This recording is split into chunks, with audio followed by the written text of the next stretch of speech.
Welcome to our channel. Today we how to authenticate with Mailchimp for investor email campaigns, full guide step by step clearly. To authenticate with Mailchimp for your investor email campaigns, first, log into your Mailchimp account. Once logged in, navigate to the Accounts section located in the bottom left corner of the dashboard. Select Settings from the drop-down menu. From the Settings menu, choose Domains. Click on the Verify a Domain button to begin the authentication process. Enter the email address you want to use for your campaigns in the provided field. Click on the Send Verification Email button. Check your inbox for the verification email sent by Mailchimp. Open the email and click on the verification link contained within. After verifying your email address, return to the Domains page in your Mailchimp account. Once you see your domain listed, click on the Authenticate button next to it.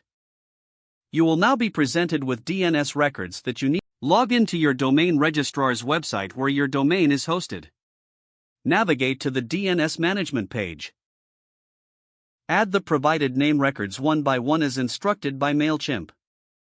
After adding the DNS records, return to Mailchimp. Click the Check DNS button to confirm the records have been updated correctly. Once Mailchimp verifies your domain, you will see a confirmation message. With your domain authenticated, you can now proceed to create and send your investor email campaigns confidently. Regularly check your domain setting to ensure continual compliance. This will help to maintain your deliverability rates and sender reputation. Now, you're ready to engage your investors effectively through well-authenticated email campaigns. If the page does not load, refresh the browser or try again in a private or incognito window. Make sure you are using the correct email address, then retype it carefully to avoid small typos. If your password is not accepted, use the reset option and create a new strong password you can remember.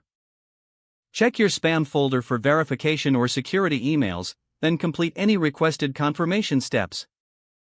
Enable two-factor authentication if available to improve account security and reduce unauthorized access risk.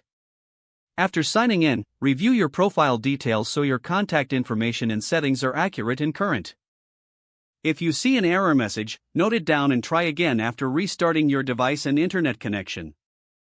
Don't forget to like this video and subscribe to our channel for more step-by-step tech guides.